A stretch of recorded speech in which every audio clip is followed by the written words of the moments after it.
Dans cette vidéo, je vais partiellement corriger l'exercice 2 de la série diagramme état transition. Le reste de la correction sera fait dans une autre vidéo.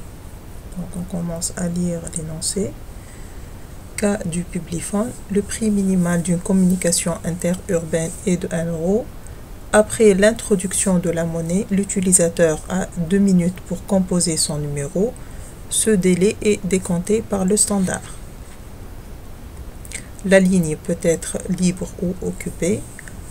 Le correspondant peut raccrocher le premier. Le Publiphone consomme de l'argent dès que l'appelé décroche et à chaque unité de temps, symbolisé UT, générée par le standard. On peut ajouter des pièces à tout moment. Lors du raccrochage, le solde du monnaie est rendu. La figure ci-dessus qui ne figure pas. Donc, on passe aux questions. Nous nous proposons de, premièrement, identifier les acteurs et construire le diagramme des cas d'utilisation.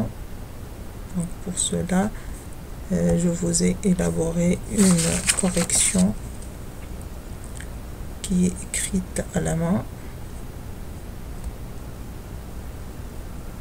Donc, pour élaborer le diagramme cas d'utilisation,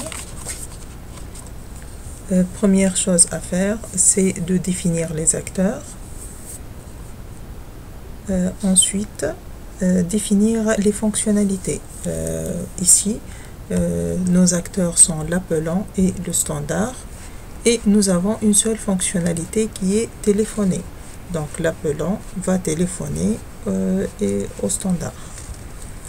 Donc, c'est ça le diagramme cas d'utilisation. Maintenant, on va élaborer une première version du diagramme état transition.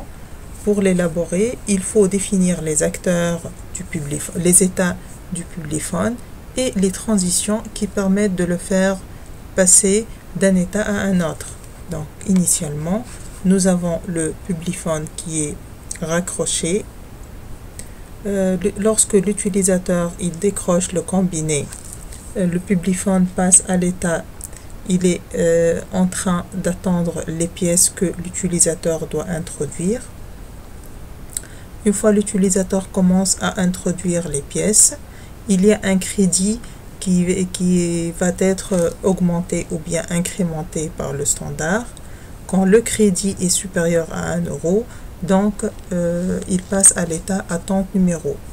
L'utilisateur va composer le numéro et il va attendre la validation. Nous avons deux cas de figure.